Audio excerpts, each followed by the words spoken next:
Hi guys, I have a fantastic interview for you today.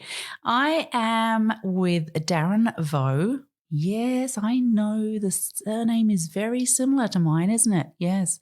He is the president of ICOMIA and also my husband of 31 years. So it's been interesting to interview him in this really interesting information from ICOMIA about the future of decarbonisation of the recreational boating industry. I hope you enjoy it.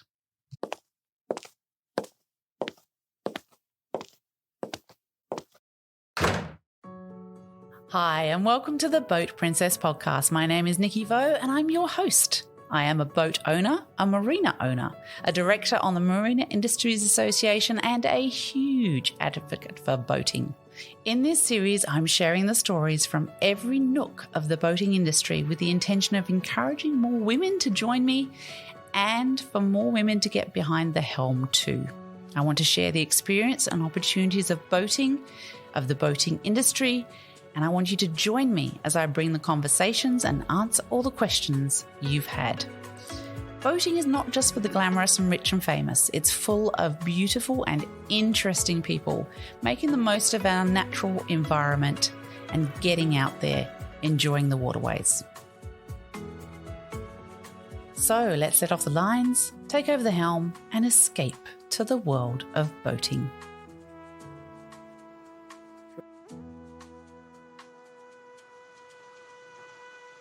So welcome, Darren Vaux, President of ICOMIA. Tell me, what is ICOMIA?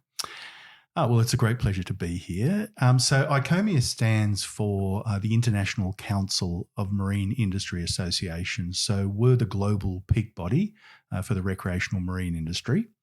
And our members are basically the leading trade associations for the recreational marine industry around the world. So we have 40 members made up of sort of country representatives and sustaining members, which are large multinational corporations.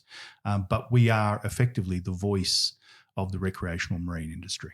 So, for example, for Australian listeners, it's the MIA and the BIA are members? Yeah. So you look at that and you go, so the Boating Industry Association, Marine Industries Association and AMEX are the members of ICOMIA. Okay. And so ICOMIA is effectively, for want of a better term, the global equivalent to those associations.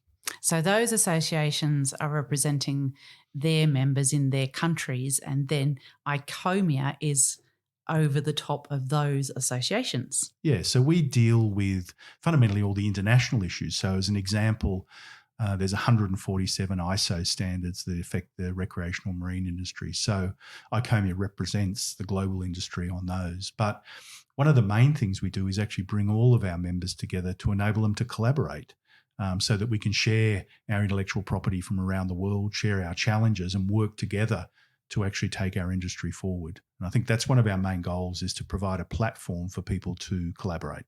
And I've seen that in action at World Mariners Conference myself, and it's really wonderful to see so many of them, the members of ICOMIA, come together to discuss the issues, the problems, the things that are coming in the future, and all helping each other. It's a really great thing to see in action. I think it's a really interesting one. When we have our annual Congress and our annual general meeting, we usually put out the flags of the countries that sit around the table. And it's a great reflection of the way that people from different cultures with different languages as their first language, but all come together with a shared passion for recreational boating and actually seeing the industry prosper and really, I guess, focusing on actually getting more people to share and enjoy the benefits that recreational boating has to offer. And I think that's one of the driving forces behind our industry is bringing people together so that we can collectively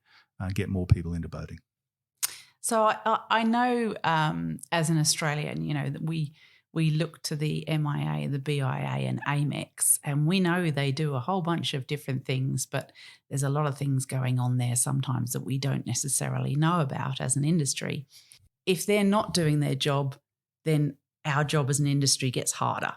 So I'm guessing it's the same scenario for ICOMIA. If you're not doing what ICOMIA does, it gets harder for the associations. Yeah, well, it's actually the dichotomy that all trade associations suffer, that if they do their job really well, if their platform of government advocacy is excellent, if they work well in all of the international and local standards, if they've built great collaborations and sharing of information, then its members, in our case for ICOMIA, our trade associations, but the trade association's own members, if the members aren't experiencing problems, then in some respects they go, well, I don't really know what our association does because we don't seem to have any issues that they need to address. And it's a really interesting one, because an association that doesn't do its job well and the industry is faced with enormous amounts of problems has, great engagement with its members because it needs to solve its members' problems. So it's a great challenge for all. And it's not just our industry, it's all industries.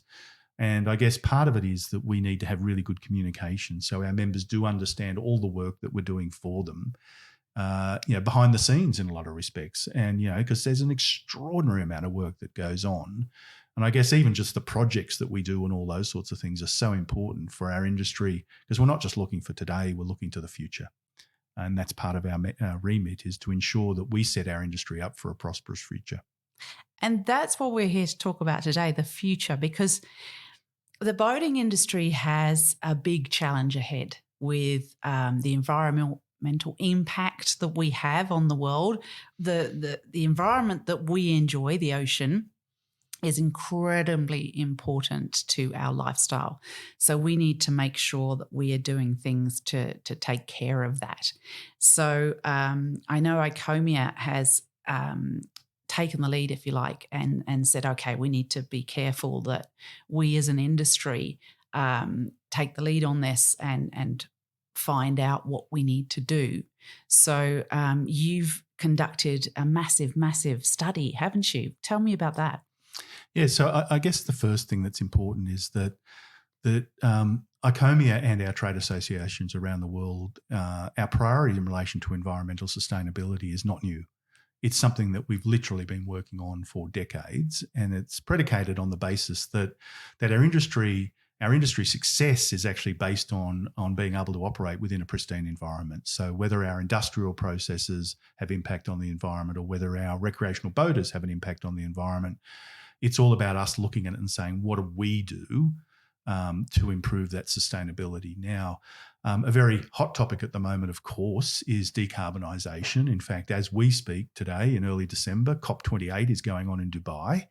And in that context, it's all coming back to the commitments that were made under the Paris Agreement by 196 countries, where they all came together and signed up to the pledge that greenhouse gas emissions would peak in 2025 and that we're all committing to a reduction by 43% by 2030. Now, that's a big ask. It's a massive ask. And 2030 is like next week because, we're just about to roll over into 2024 and in things of that scale. Now, the harsh reality is right now, today, we're not on target. And in fact, what's really important about that to understand is that the reduction of 43%, the scientists have indicated that the reasoning behind that is that should be able to keep global warming to 1.5 degrees. And 1.5 degrees is seen as the threshold for acceptability, recognising there'll still be consequences of that, but almost like that's the threshold at which we can manage it.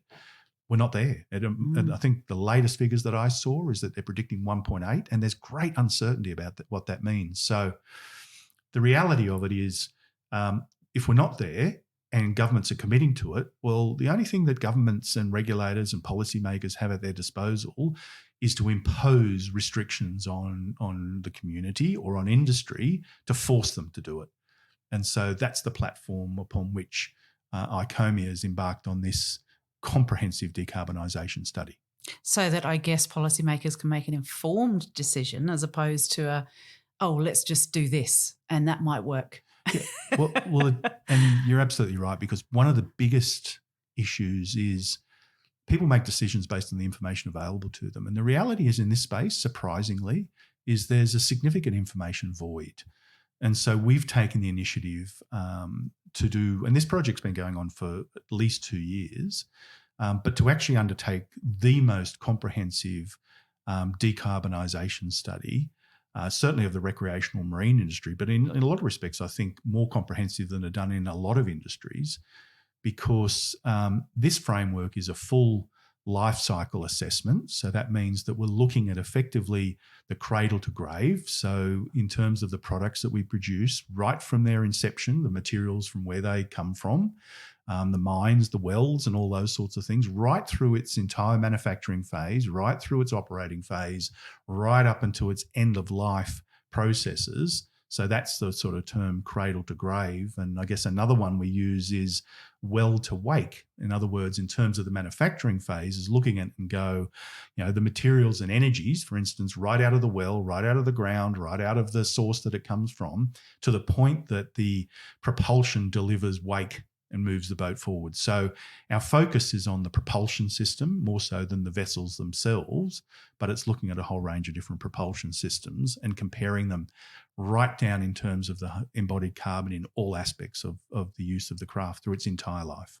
Wow, that's a big study with a lot of information in it. And the boating industry is a very complex one that policymakers don't necessarily know a great deal about. So it is actually really important for, an association like yourselves to actually put that information forward so that they can understand it a little bit more. Because boating is boating. It's very unique, isn't it?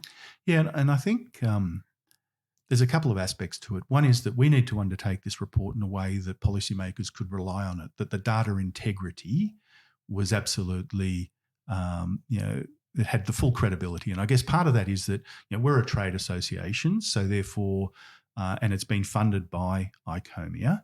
So the process was to say, how do we create the independence of the report so the research can be considered to have absolute credibility? And in doing so, I guess we engaged Ricardo, who are an international consultant in 20 countries, 3,000 odd employees around the world. But importantly, they're recognised as the global leader in undertaking these type of studies, LCA analysis.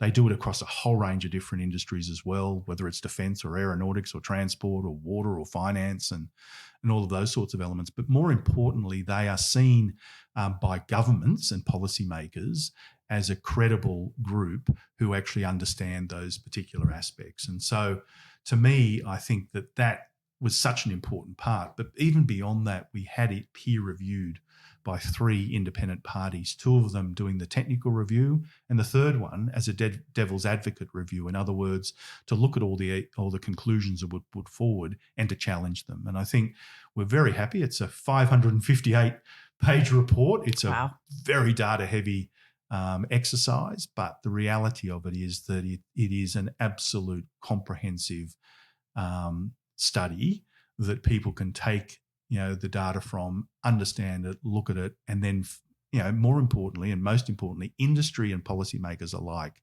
can start to make informed decisions about what to do between now and the future, because the study is basically looking to the future to 2035. The data sets that are built into it are looking to what projections there are to 2035. So it's not a hindsight review. It's a projection, because we're trying to create a pathway to decarbonise the recreational marine industry, and this is it. It's great. So, in other words, what you're saying there is that this hasn't been funded by some oil producer, or there are some cynics that are going to be listening to this, going to be saying, this study's been produced by the boating industry. But, can we address those cynics that this is a true study that's been produced for the entire industry and the consumer, not funded by, I don't know, an engine manufacturer or something? So I think the key thing here is that, sure, it's funded by ICOMIA, and ICOMIA is the representative of the recreational marine industry.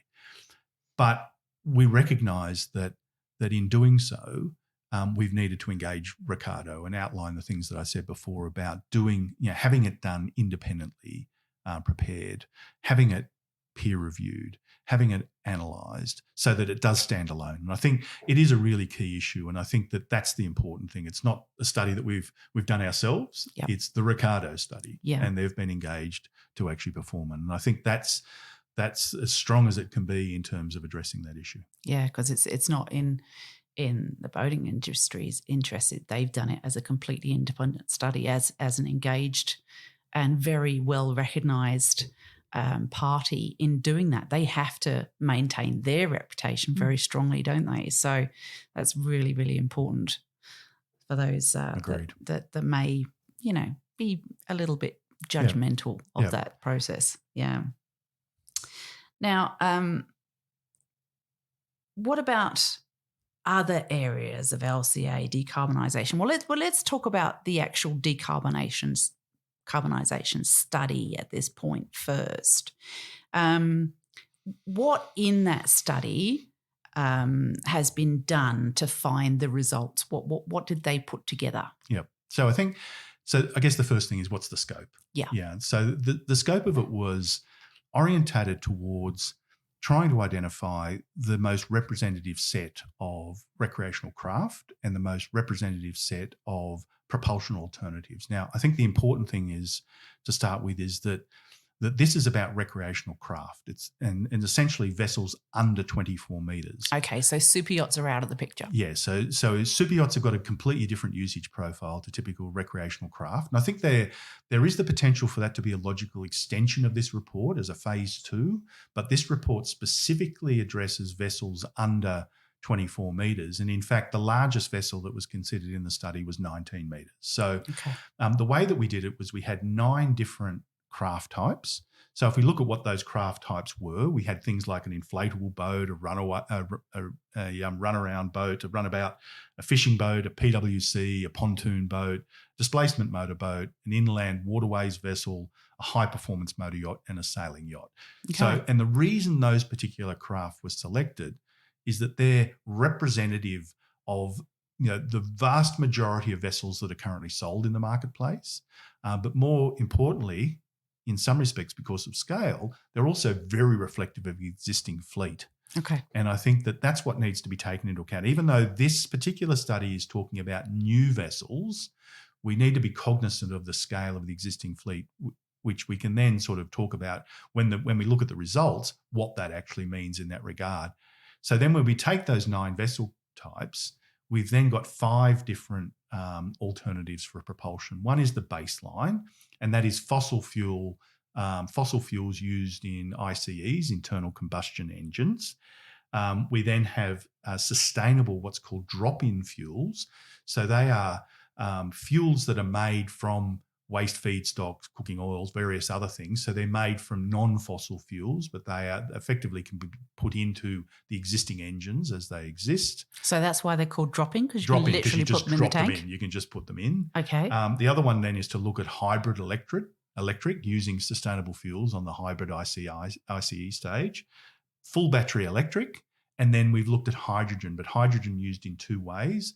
In an ICE, internal combustion engine for propulsion, or in a fuel cell. So that gives us the broader spread. Now, there are different types of fuels and alternatives, particularly in the drop-in fuel sense, with various methanols and ammonias and things like that. But the reality is in doing the evaluation, this is a really good representative set. And so if you look at that, we've got 5 different types of fuel and propulsion systems, and then we've got 9 different craft types. So we've done full cradle-to-grave LCA analysis of 45 different scenarios. And I think it's important to understand that we're talking about looking at where the materials come from for every component in the propulsion system, what the transport implications are, where they come from, what the manufacturing processes are, and using all the best data sets to basically assemble that to work out the full embodied carbon in the entire process. And I think that's so important because there's so many parts, particularly the low operating utilisation of recreational craft, that has a big impact on the way we consider it. Okay, so 3 things I need to question out all of that. One is we need to explain to our listeners when we're talking about propulsion systems what we're talking about. Yep. We're talking about. So the first thing is it's about what we're looking at is the engines. So we're looking at the fuel, where the energy comes from. So that's either going to be a fuel or it's going to be electricity. And then we're looking at the engines, which are either going to be internal combustion engines or electric motors. And so we're talking about the energy and system that converts that energy into forward motion of a boat. Cool. And then LCA stands for? Life cycle assessment. So we're calculating the embodied carbon in every component of the life cycle of a particular craft type or propulsion system. Okay. And then there was a third, and I've completely forgotten it. It'll come back. maybe it's the low operating utilisation of boats, because this is probably a really that was it. Well done. That was my third point. That was it. So yeah. And this is a really interesting one. I think, firstly, boats have much more in common with aeroplanes than they do with cars. Okay. And the reason being is that boats are all about thrust. And so it takes 10 times the amount of energy to move a boat through the water than it does a car over land. Okay. And if you think about it, what most cars are doing most of the time is driving. What most boats are doing most of the time is sitting around. True. And so one of the things that's really important, and I think this comes as a surprise to people when you say it, but when they think about it, it makes sense, is that the average engine hours for a recreational vessel is less than 50 hours per year. And I think that the reason that that's so important is that if you've got a lot of carbon embodied in the manufacturing process of a craft and you're going to save carbon by a particular propulsion system, it's really difficult to offset increased levels of carbon because the operating hours are so small. Mm. And I think that as a result, that's a really important part of it. And I think part of the issue, if you look at a policymaker point of view, is about perception. And that perception is a result of the way that we as an industry represent our products. So if you look in a magazine and you say there's a picture of a boat, or you see the imagery or see things, often you're looking at those boats and they're going very fast. They're going very fast. And they're under power and they're doing all of those sorts of things. So the perception is that's what boating is. To make them look exciting. But the reality is most people get on their boat, they might drive it at slow speed for an hour and either pick up a mooring, drop an anchor, do something, or drift, or so they're going to go fishing, they're going to go swimming, they're going to do a whole range of other things. And so as a consequence, for a day out on a boat, the engine would be lucky to run for 2 hours. And if you do that 25 times a year, there's your 50 hours. And I think the important thing is that data set that shows those engine hours, that comes from the engine manufacturers, because these days everything, all the servicing's all electronic. So they've got these incredible data sets. But these are data sets recognised by people like the EPA in the US. Okay. These are third-party accredited sort of data sets that everyone sort of looks at and goes, no, that's the right set. And it's reflective of the vast majority of use. So sure, there's outliers. There's some people that might use their boats all the time and go, well, I use my boat 200 hours a year. Great. Yep. But that's not where the majority of it is. So if we come back to this point, we are trying to work out how to decarbonise the recreational marine industry so our industry can meet the Paris Agreement. To do that, we need to move the bulk of the industry in a particular direction. So we're using data sets that reflect the bulk of the industry. And I think those engine hours are such an important part of it. And I guess there's one more point I'd like to make, which I think is really important, is that we should be very proud as an industry about the longevity of our products. Yeah, absolutely. Durability is a key component of sustainability. And although we aren't addressing the materials, we actually take into account the LCA, the embodied carbon of actually building each of these craft. But for the propulsion systems, it's fundamentally the same. Yeah. So it's sort of a standard type thing. It's the propulsion systems that change. But these craft are incredibly durable and they last for incredible amounts of time. So if you look at it and say, for instance, a high-performance motor yacht has a life of 50 years. So it could be even more. We don't really know yet. No, this is saying what we're using the means of basically saying this is what the reasonable expectation is. Like, probably the shortest lifespan of some of them might be the inflatable tenders and things like that. Sure. But that's still 10 years. Yep. But on average, boats last a lot longer than cars, as an example. And so it's an important part because that durability and the embodied carbon in that craft, particularly say the existing fleet, there's enormous value in the carbon that's already spent in building the existing fleet. So we need to find ways to actually be able to, stretch that out for as long as possible, because when you build a new craft, half for a lot of craft, half the embodied carbon for the whole life of the craft is in the manufacturing phase. Yeah. Okay. In a car, it's about 10 to 15%. Yeah. But for a boat, it's about half. And so depending on which boat it is, of course, but it gives you a sense as to the differences between the two. That's a really interesting stat. And I guess the beauty of boats and what we see happen with boats as opposed to cars is they get completely refurbished, updated, all those sorts of things during that 50 years, don't they? Whereas a car, you might say, okay, it's feeling really dated and really the seats are worn out and the stereo is not what it used to be and all those sorts of things. Car gets changed to new car. But with boats, we have that beautiful option of, because of all the trades available and the wonderful companies that do different things. I mean, SeaTac are a perfect example of this. You can turn an old boat into a completely new one.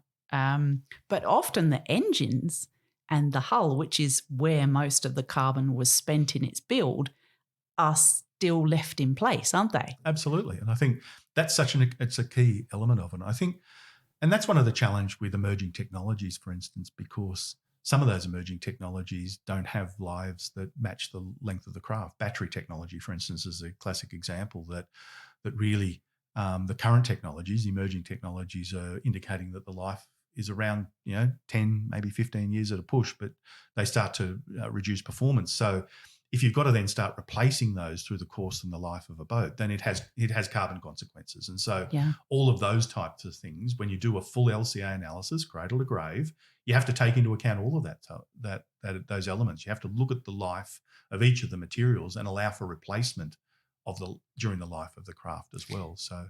And that is a real challenge with the current technology of batteries, isn't it? Because they do have a limited life, whereas the boats have a very long life. So we I guess we do really need to take that into account, don't we? I've been talking to New Zealanders and they've told me that electric cars are being abandoned because their battery cost is so much greater than the value of the car. And obviously the impact of that is not good at all. So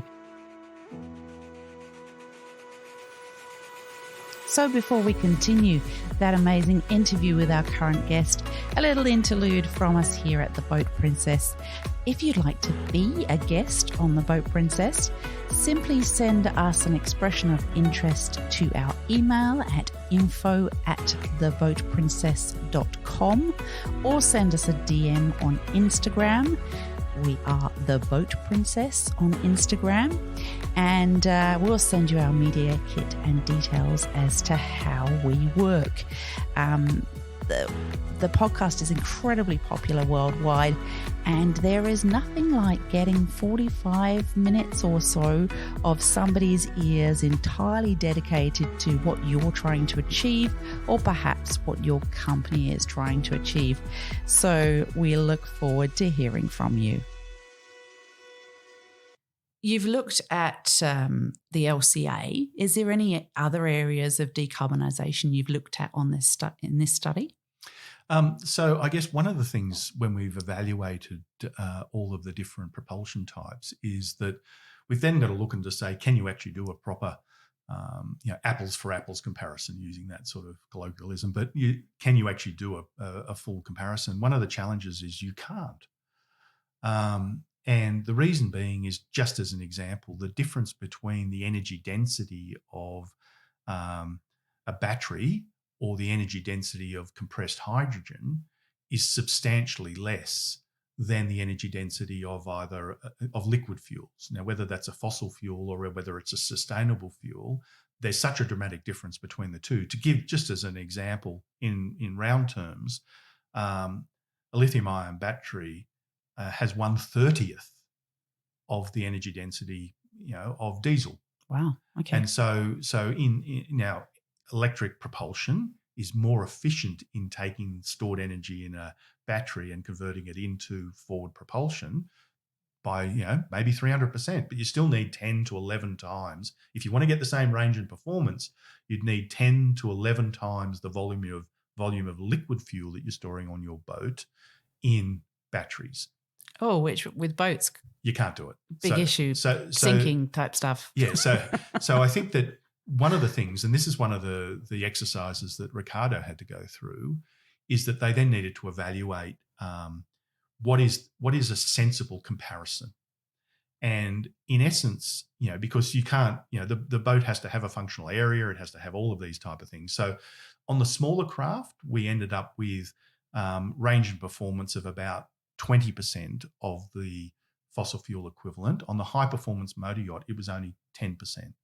Now, is that consumer acceptable? Is that all of those things? That's not really dealt with specifically within the report, but it's just important for everyone to understand. So even when we get to the results, we're not comparing an apples for apples comparison. We're comparing what's considered to be the practical implementation of current technologies and projected performance of those technologies over the next 10-year period. And so that is, so when you're really trying to look at how to decarbonize things, you can't use theory. You've got to be practical and say, well, maybe, the decision is that if you had to go down that pathway, then the usage profile, the consumer expectation needs to be managed to meet the limitations.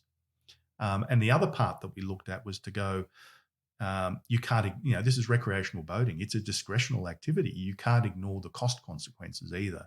So we evaluated the cost consequences of the alternatives based on where things stand now and what they're projected to do, because like we're all experiencing across the economy, we've had, a lot of our prosperity has been based on the freely available fossil fuels and the cost effectiveness of that. The alternatives, in a large sense, are more expensive, and so you need to work that through. Now, I think importantly, dramatic improvements have been made in engine efficiency and reduction of emissions over the last decade that have actually seen engines, dramatically improve in performance. And so, there's a lot of factors that actually come into play to try and build a model around how you actually make all of this work. And I think they're the things that are built into the Ricardo study. So just to simplify a little bit of that for our listeners, fundamentally with the current technology, say on a bigger boat, say a 50-foot motor cruiser, you cannot put enough batteries in it to give it its current range and power without sinking the boat, because the weight fundamentally is just too great in that boat. But it seems that, it's not a one size fits all we're talking about here. This study has revealed that different solutions are better for different styles of craft. Is that the way we're looking at this? Yeah, look, I think if we look to what the outcomes are, and I think let's just sort of get down to it, there is no one size fits all, because you do need to look at the specific use cases. However, if you look at the data set that we've used, which is the reflection of the vast majority of the industry, then for normal recreational use, the best way to decarbonise the recreational marine industry is through the use of sustainable drop-in fuels. And the reason being is that and one of the things that was uncovered is that in looking at each of the alternatives, the amount of embodied carbon within the manufacturing processes, particularly for batteries, is substantial. And because the operating hours are so low, you can't offset it. And so in some respects, there are numerous examples in the study where the carbon footprint of the electrical alternative, recognising that it only had 20% of the performance, has a higher carbon footprint than the fossil fuel alternative. Now that was a great surprise to us. And in fact, probably the craft that stood out to me as the most surprising was actually the sailing yacht. Okay. And the reason being is that the average engine hours on a sailing yacht is only 28 hours a year. Of course, because they're using wind. Because you want to get the sails up, which is, the best way to decarbonise a sailing yacht is to use your sails. But as a consequence, the ability, the embodied carbon within it. And so once again, sailing yachts have got a long life. Battery life is limited, so you have to replace the batteries due the term. And so as a consequence, the carbon footprint of that alternative was significant compared to the alternatives. But the drop-in fuel alternative, sees dramatic reductions. In fact, if we had a pathway for the recreational marine industry today that gave us the sustainable fuels that we need, then we'd meet the Paris Agreement. And the reason we would was that the sustainable fuels, and I'll use the US figures because I've got them to hand in terms of they have great access to data in the US, and they've got volume there at boating. So and look, in most respects, the US market or North American market it reflects 50% of the global recreational marine industry in round figures. So there's about, I think there's 12.5 million boats in the US. There's about 30 million worldwide, but there's 12.5 million existing boats in the US. Now they sell 250,000 new boats per year. So quick math says that it'd take 25 years to replace the existing fleet over time. And the existing fleet's got at least a mean life of about 20 years. So if you really want to decarbonise, you're going to have to come up with a solution that decarbonises the existing fleet. The new fleet has a very little impact on the overall position. And so sustainable drop-in fuels, obviously, that you can put into the existing engines and utilise them are clearly a great way to decarbonise existing fleet. But importantly, the conclusion of the report, which was to deal with new craft, came to the same conclusion. And so in that sense, there's a symmetry between that, and it sort of creates this outcome that says sustainable fuels. Now, we did test, as an example, a higher PwC. Okay. And we used 156 hours, and we assumed that the PwC would have a battery that enabled it to operate for under 2 hours. So in other words, a hire operator could let it out for an hour, it could run through, you had some contingency in the way that it was done, and then it'd come back fast charge, and maybe you had to have 2 craft or something like that. But in that particular case, that's a great example of where electrical solutions work really well. Yeah. Because then it's clean, it doesn't have much noise, it's all of those sorts of, and there's no emissions coming out of a tailpipe and all those sorts of things for that particular circumstance. And so providing you can work with the functionality of it, we tested that as a use case. And because the engine hours were higher, then you could offset it, particularly if you were prepared to have a smaller battery, because so much of the carbon's in the battery. So like I said, no one size fits all. But to decarbonise the recreational marine industry to meet the Paris Agreement, the answer is sustainable drop-in fuels. And the conclusion on the sailing yacht was?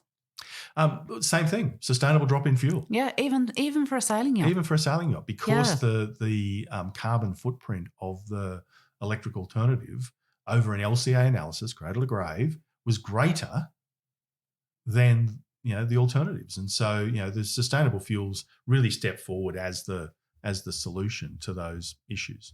Yeah. So I guess really simplifying it down, thinking about all of those, did we say 12.5 million in the US boats? 12.5 million, yeah. Sitting there. To take all of their current engines out of them and replace them with an alternative, you're immediately taking away, you've made a massive carbon imprint by creating those engines, and keeping that engine going with a biofuel or a sustainable fuel is far, far better than creating a new engine, which uses a whole bunch of carbon in doing that, and then placing it in the boat and disposing of the old one as well. That's what you've got to think about, isn't it? Yeah, because boats go for so long. And we like to call it the carbon balance sheet. So in other words, the carbon used in the manufacturing of the existing fleet has already been discharged into the atmosphere. Mm. But as a consequence, we have an asset. The embodied carbon in the craft that's made is actually an asset. So the best way to reduce carbon is to use that as much as possible in terms of longevity, and use it for as long as possible. So I guess to put a fine point on it, that if you had an engine failure, as an example, within a yacht that was 20 years old, what propulsion system should you replace it with? Well, you should replace it with an internal combustion engine that uses sustainable fuels.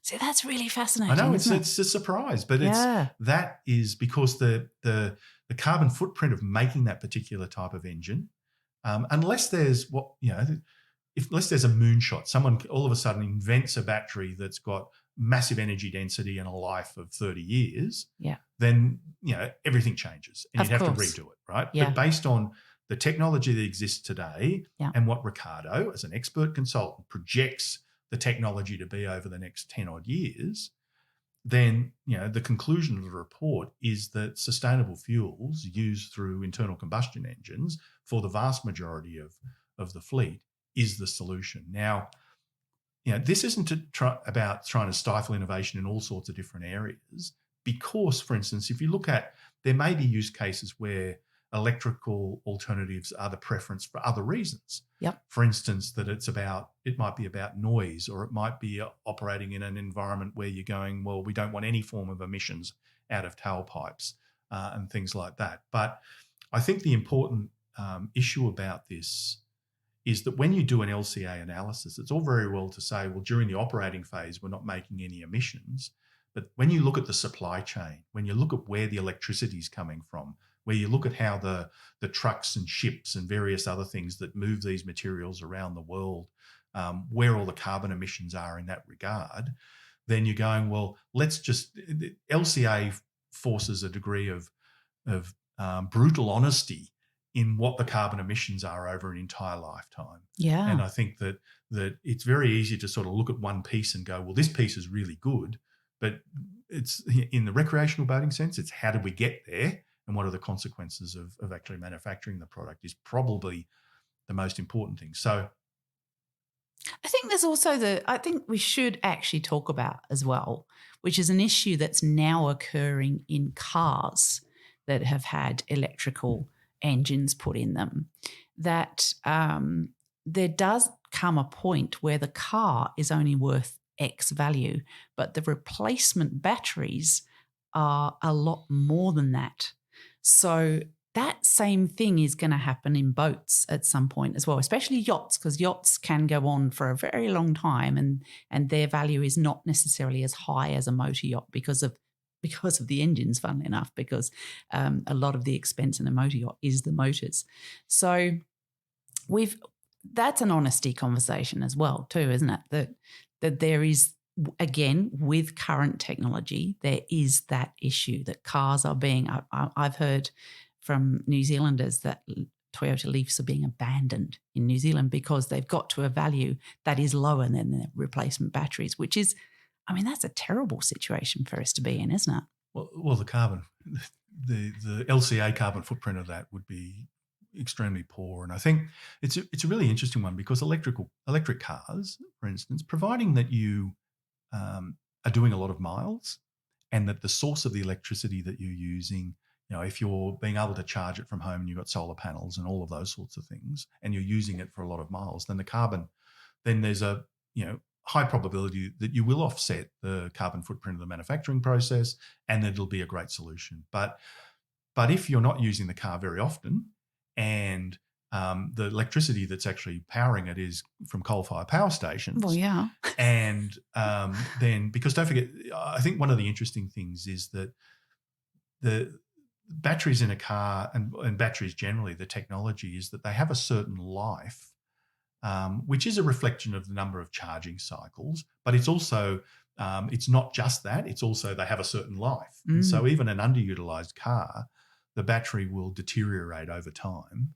And those times are a lot less than the normal expected life of cars. Now, look, I'm no expert in cars, so all of this is anecdotal. Well, yeah, but I think that when you look at boats and we look at the science, because we do have the data now with the boats from this study, that if you look at the longevity of boats, which are very long living, and then you look at the alternative technologies that are available today, then it's pretty clear, given that we have very low engine hours and we have a lot of carbon in the manufacturing process. I think it does help us guide policymakers towards having a focus on two things. One is supply chain, really, really trying to understand the supply chain side and assist us in improving the supply chain.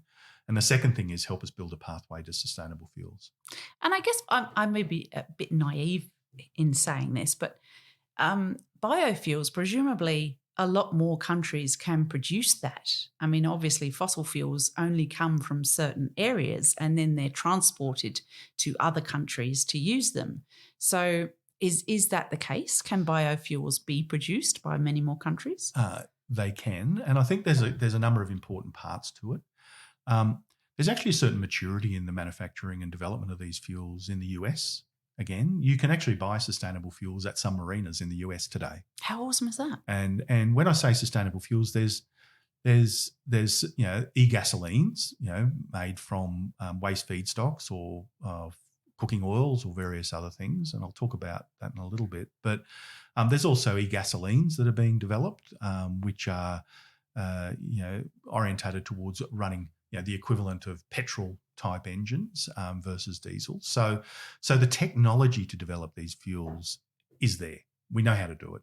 And in some respects, at the chemical level, we take, if you think about what happens with oil refineries, we take crude oil and then break it down and make it into fuels that we can use. So we take it from a very dense and complex oil and we break it down into the parts that we use. In biofuels, in a lot of respects, we're almost building them up from the raw components, and from carbon and hydrogen, nitrogen, different things to build it up into the fuels we need. But it's a very similar process. But the source of the feedstock for fuels is probably our biggest challenge. We don't want to have the circumstance where, for example, we start deforesting rainforests to grow palm oil, because that's because obviously the forests themselves are doing a lot on decarbonisation for us and producing breathable oxygen. So deforestation to deliver this outcome is not the answer. Likewise, displacement of food production could be problematic. We don't want certain countries that are producing certain types of foods to go, well, I'm not going to make that anymore because I want to build these, I want to grow these particular crops that are good to make sustainable fuels. But there are waste feedstocks that come from the agricultural process. In other words, the parts of the plants that are harvested that we don't eat, that we can use. There are, as an example, the cooking oils that are used around the world, that they get recycled and they're very easy to translate into these processes, the way that they're worked through. So the supply chain for sustainable fuels is a great challenge, just like the supply chain for wind power or solar or hydro or nuclear and all of the different alternatives. They're all a challenge. And I think that this comes back to the core message. There is no one size fits all. But in the recreational marine industry, sustainable fuels is the answer. And I'll just add one more point. And that one more point is that, as an example, when I said earlier that boats and planes have got a lot in common, well, fuels are the thing they've got in common as well. Yeah. So I read recently a study, a pathway document that was basically a joint venture between the CSIRO and Boeing, which was actually looking at the pathway to create sustainable airline fuels in Australia and how that could be actually produced. Now, I think in round figures, I think the airline industry in Australia used something like 10 billion litres of fuel a year, something around that. The boating industry then. I think we're around the 200 to 300 million litres a year, right across the whole of all of our boating and things like that. So, airline fuels, that sort of kerosene smell that you smell with those sort of, that's a particular type of hydrocarbon. And there's no reason why the same refinery couldn't be making sustainable gasoline or petrol for boats and sustainable diesel for use in certain types of transport and recreational boats. So there is absolutely the pathway. What we need is policymakers to actually acknowledge it, to understand it, and then as a consequence to create policy frameworks around supporting it. Yeah. And I think that, back to the COP28 that's going on at the moment, we need all these solutions. We need all these solutions. And just while we're on that subject, I guess we do need to make our audience aware of exactly, whilst we're making these changes and we need to make the changes, we do as an industry have very little impact in terms of fuel carbonisation, don't we? Oh, yeah. The recreational marine industry's contribution to global greenhouse gas emissions on an annual basis is 0.1%. Yeah. We are 1,000th of it. So if we decarbonised 100% tomorrow, it really wouldn't move the dial. You know, the big users are transport and energy production, around sort of 20 to 40% sort of sectors each type thing. So that's where the majority of it is. But we have a responsibility to do it, as all industries do. We have a responsibility to do our part and to evaluate what needs to be done, because, and I guess we need to also inform our policymakers and regulators as to how you actually do it for our industry, so that they can work with us. Well, plus I think as an industry, because of that big white boat image going fast, policymakers tend to look at us as a big bad consumer, and that they therefore need to put policy in place to restrict us.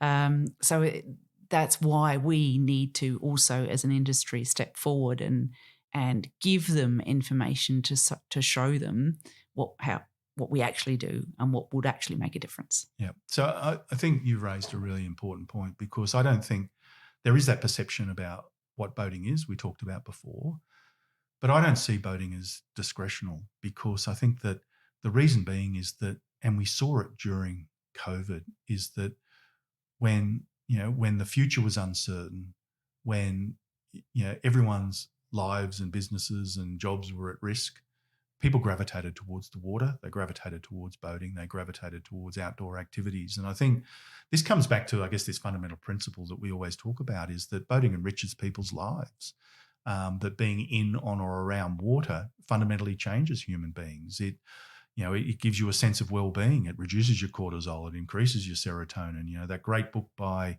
Wallace J. Nichols, Blue Mind, was probably the most accessible and contemporary explanation of it. But there's enormous science that goes to prove that is the case. And as a consequence, it's of great value to society. Recreational boating matters. It has huge levels of participation around the world.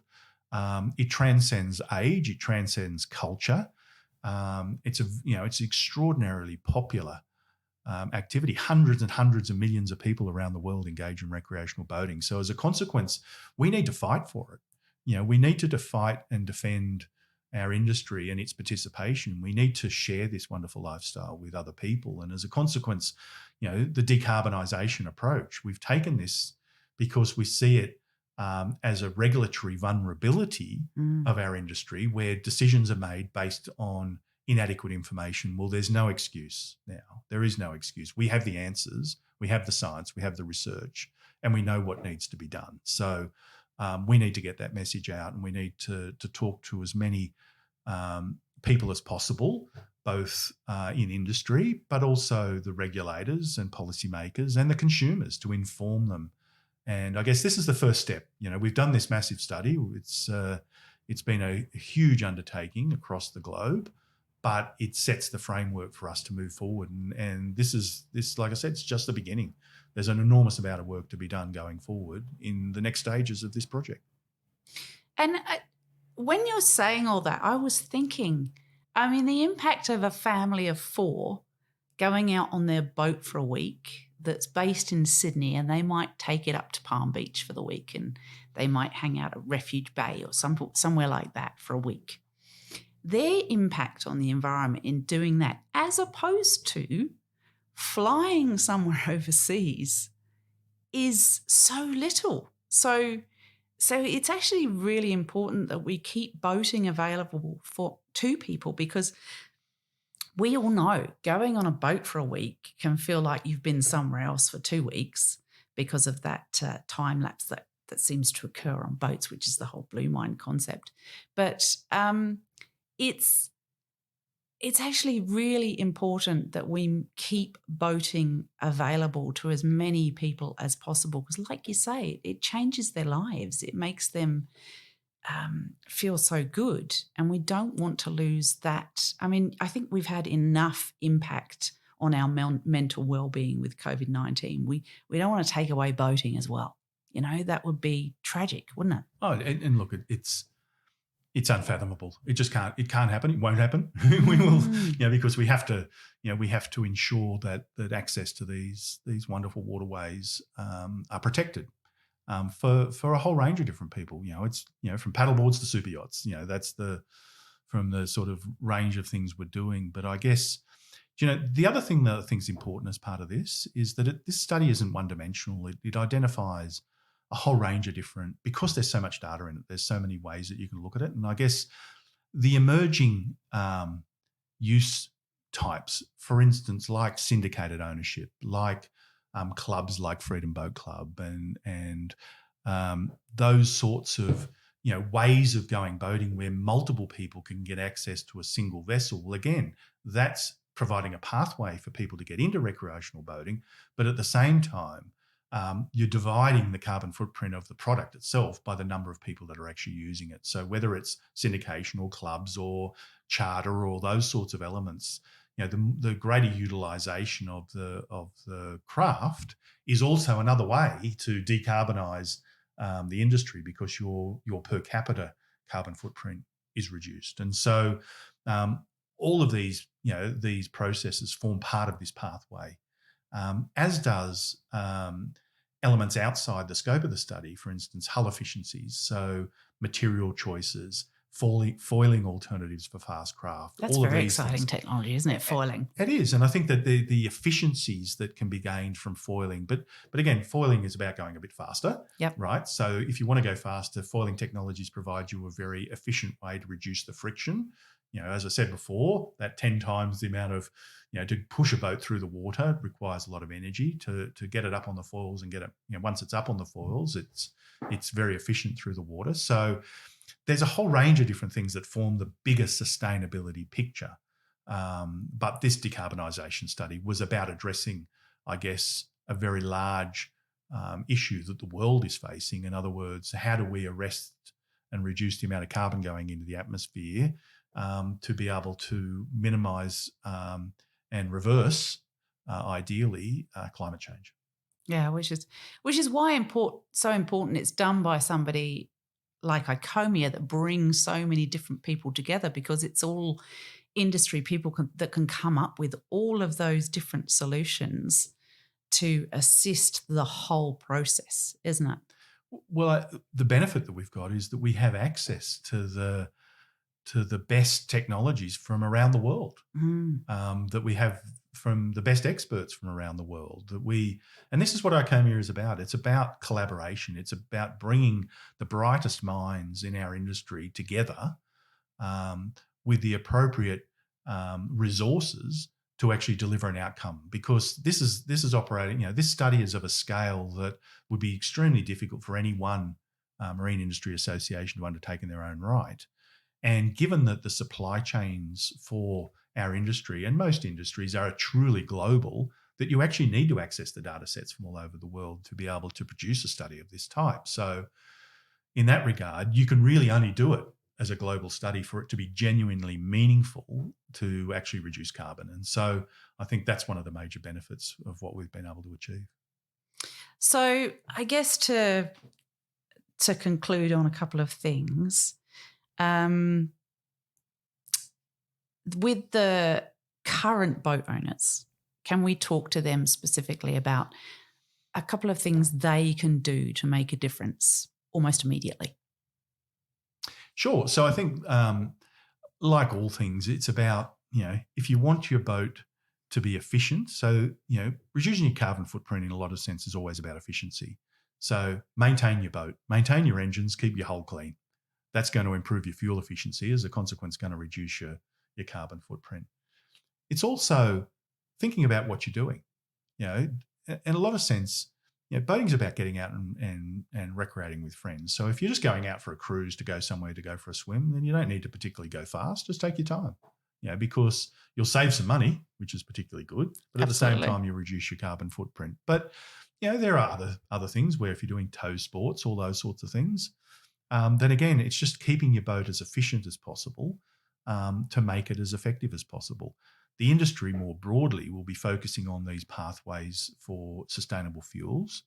As a consequence, we'll have to work very closely with the engine manufacturers to get them to be satisfied with the types of fuels and to warrant the engines for those types of fuels and all those sorts of things. So there's a huge body of work that needs to be worked through in that regard, but we now know what to do. And I think that, so, we'll be communicating to the consumers about what the future looks like.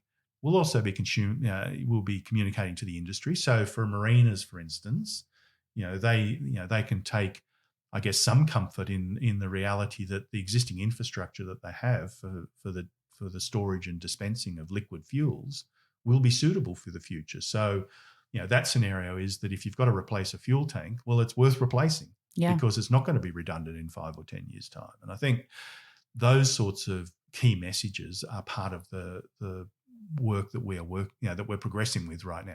And I guess some marinas are in locations that they can't necessarily up their power supply dramatically to allow all electrical boats to be there either. So they'd be a little bit more, a little less scared, if you like, now too. So I think that it's interesting because I think there is definitely, electric boats are part of the picture. As I said before, there's no one size fits all, but based on the current research, I can't envisage a scenario where all the boats in the marina, in any sense, will be electric. They'll be predominantly, their energy source will be sustainable fuels. There'll be more electric vehicles, so marinas will need to accommodate vehicle charging points and all those sorts of elements. But and that does impact on infrastructure design, and because if you go and build a marina today, you're building it for the 50 years. You're not building it for 5 years or 10 years. You're buying good quality infrastructure that lasts for a long time, and so you need to think about what you need to accommodate in that infrastructure. And so I think that we've got a pretty clear picture as to what the future looks like now. And I know that we've mentioned a couple of times that super yachts haven't been included in this study, and that's because they're different usage profile to what recreational boats are.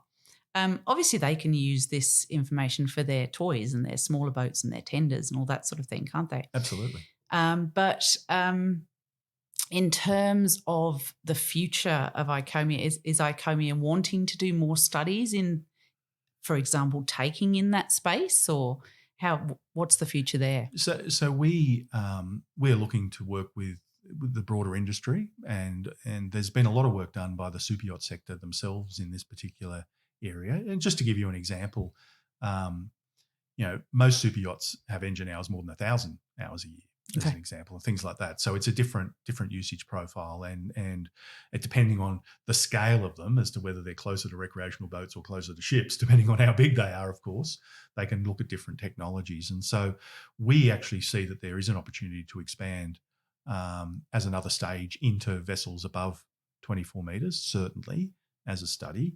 But that'll be driven by the super yacht industry itself in some respects as to what they want and how they want to move forward with that. So there certainly is a process of engagement in that regard. Likewise, having only just launched this report in the last couple of weeks, it takes a little time for the broader industry to digest it. And I think that we'll find that industry will come back and say, well, look, we'd like to explore this more. We want you to focus on this. And we'll build effectively a stage 2 project based on the feedback that we receive from industry as well as from policymakers, and then build some collaborations about doing those projects. So that's exciting. So thank you so much for being here today and discussing this all with all of our audience and giving them some real insight as to what the boating industry is doing to I guess work out what the future holds. It's really exciting. It's an absolute pleasure. It's a big topic and it's a complex topic, and I guess the challenge is how do you distill a 558-page technical report down into sort of a short summary. But talking of which, you can actually get hold of the report. Am I right? Yeah. How do people do that? So you can either get hold of the report by going to your, if you're in industry, then you go to your MIA, your Marine Industry Association in your country, and they can support you with that through their membership of ICOMIA. There is an executive summary available to anyone. We have a website called propellingourfuture.com, and there's an executive summary of that report on there, and that's got a lot of detail in it. It'll actually show you the comparative LCA carbon of the 9 different craft types. So that's a really great place to start to actually get an understanding of it. That's great. Well, thank you so much. Really appreciate you being here. It's been a good chat. I hope you guys have all enjoyed listening to this. It's been quite a long one because we've had quite a lot to cover, but I think it's a really important subject that really needs to be discussed and spoken about. I really appreciate ICOMIA putting that massive effort and suspect a fair amount of funding into that. Yeah. So thanks so much, Darren, for being here. Any other points you'd like to make to the listeners before we go? No, just really appreciate the opportunity to be able to talk about it. I think that's, this is a topic that everyone needs to talk about, that we're here to try and get the information out there to stimulate conversations around this, to get people thinking, so that we can work together for a better future for the industry as a whole, for the boating community as a whole, and for the broader community. Thanks so much, Darren. And we'll see you on the water soon. And if you're not ready to sponsor us yet, but you'd like to support us in a small way, the best way you can do that is by reviewing the podcast, or if you go to my website, theboatprincess.com, and click on support the podcast, you'll be able to buy me a coffee, and that will help this passion project be funded for just a while longer. Thank you so much for listening to another episode of the Boat Princess podcast. I hope you've enjoyed it. And if you'd like to know more about what I do and where I am, then you can follow me on Instagram at The Boat Princess. You can also sign up to my newsletter on my website, which is theboatprincess.com. Take care of yourselves, everyone, and hopefully we'll see you on the water soon.